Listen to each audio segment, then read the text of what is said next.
A single app that does it all, from messaging and photos to sharing information. It even handles payment transactions for anything you need or do in a day.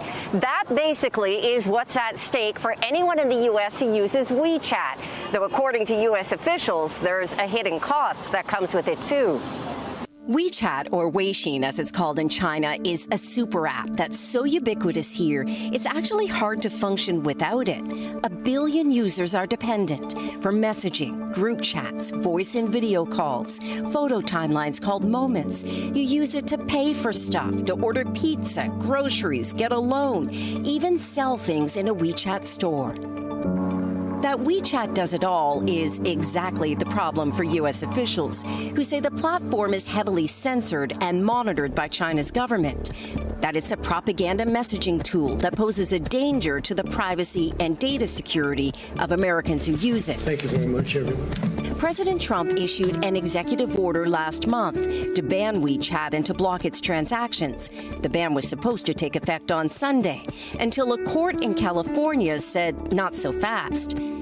It granted an injunction to a group calling itself the U.S. WeChat Users Alliance, which is suing the Trump administration, saying a ban is unconstitutional and that it violates users' due process and free speech rights.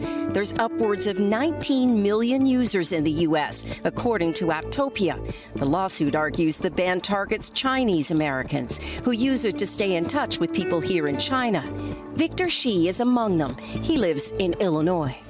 My mom and my dad, they use WeChat to help Chinese businesses and Chinese restaurants during COVID. So it has a lot of functionalities, but for me, primarily, it's just staying connected with my family out in China and some of my friends out in China as well. Seems kind of crazy that Americans are going to have to use a VPN to access a Chinese app. Oh my God, for sure. Yeah. Victor, who's 18, is also using WeChat groups to share news ahead of the election. He's a Democrat. His parents voted for Trump in 2016. Once the Trump administration announced that it would ban WeChat from app stores, their reaction was really different, and they were kind of angered. They were confused as to why this ban would occur. So far, just in my community, a lot of the Chinese American parents, no matter what the political affiliation is, they're quite disturbed by what's been going on with WeChat. WeChat is not without its critics or security concerns. The app does sort of know everything. And recently, some users in China had payment functions frozen until they provided information like occupation and source of income. That WeChat is monitored is widely assumed. The University of Toronto's Citizen Lab has studied words, phrases, and images that seem to get blocked on WeChat. Anything that can be seen as political, sensitive, or not in line with official thinking tends to disappear. I did this demonstration.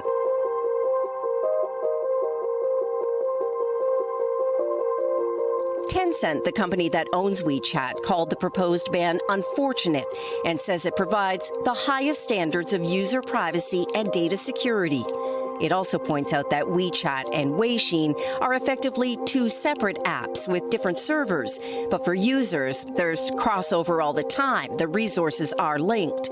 China's foreign ministry has reacted harshly to the U.S. plan, likening it to bullying. American businesses are also pushing back. Apple, Ford, Walmart, and Disney are all apparently warning the White House of adverse consequences if WeChat is banned. It would be harder for them to reach China's lucrative consumer market, and it would be a tough sell for a smartphone maker like Apple to have an app store without access to WeChat. The U.S. Justice Department has been raising concerns about China's, quote, appetite for large volumes of sensitive personal data. It says WeChat is also used to harass activists and to influence Chinese students in the U.S. So what will American users do if WeChat goes? There's still a lot of confusion about what a ban on WeChat would look like. The language in the executive order is fairly vague.